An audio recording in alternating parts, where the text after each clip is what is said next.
building and also just elaborate on some of the things that he talked about with regard to his motion. I congratulate him on offering this motion to instruct, because I think it gets at the heart of this issue, which is whether or not we are going to continue this economic expansion, the job growth that's come with it, the explosion in government revenues associated with the tax relief that was enacted in 2001 and 2003, or whether we're going to go down an opposite path and increase taxes by, as he said, the largest amount in American history. Now, up until this last year, this budget that we're talking about today, the largest tax increase in American history happened in 1993. That was $293 billion in increased taxes that was put through the Congress in that year.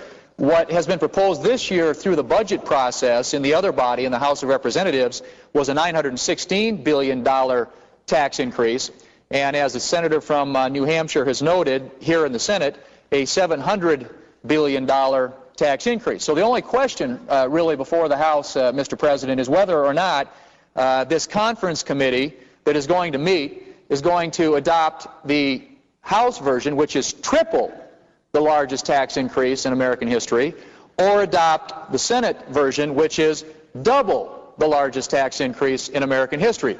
But either way, whether you adopt the Senate-passed budget or the House-passed budget, you will be adopting the largest tax increase in American history. If you adopt the House version, 3 times the largest tax increase in history. If you adopt the Senate version, more than 2 times the largest tax increase in American history.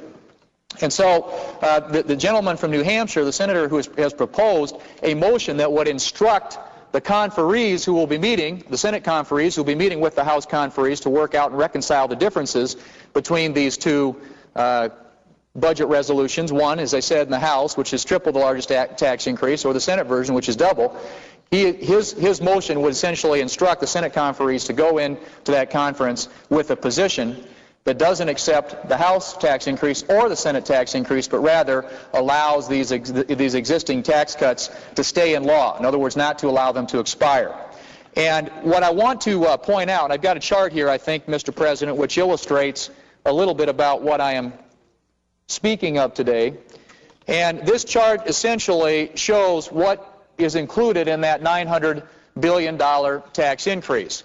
And as I said earlier, the Senate in its budget resolution adopted a position that restored about $180 billion of the tax relief that would expire under the House adopted budget resolution. But as you can see, this is the amount that taxes will go up if this budget is adopted. This is the amount that the Senate said we will put back. This is what the Senate budget resolution here, which our colleagues on the other side were able to get through the Senate, puts back $180 billion. Now, I'll give the House credit because the House voted yesterday on a motion to instruct their conferees to adopt the Senate language, which makes sense because I think they heard what a lot of people heard when they went home and met with their constituents, and that is we don't want to see the largest tax increase in American history. We don't want another $900 billion in taxes imposed on the American economy at a time when the economy is growing and expanding and creating jobs. If you look at just in the last few years here, 7.5 million new jobs, unemployment at 4.6%, lowest historical average in the last 3 decades, 21 consecutive quarters of economic growth.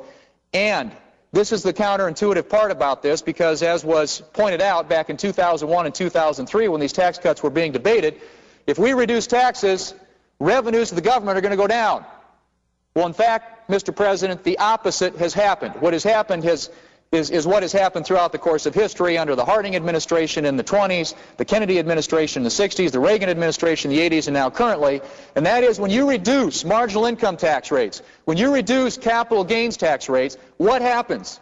People take their realizations, they pay taxes, they reinvest, and you get not less government revenue, but more government revenue. And in this case, dramatically more government revenue. Between 2004 and this year, we have seen government revenues increase by $300 billion. Revenue coming into the federal treasury between 2004 and 2005 was up almost 15%, 14.7%. Between 2005 and 2006, around 13%.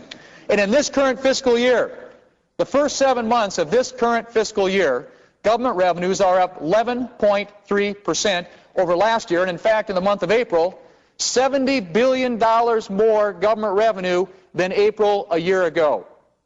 Mr. President, these tax cuts are working, not only to stimulate the economy and create jobs, but as I said before, miraculously, to generate more government revenue.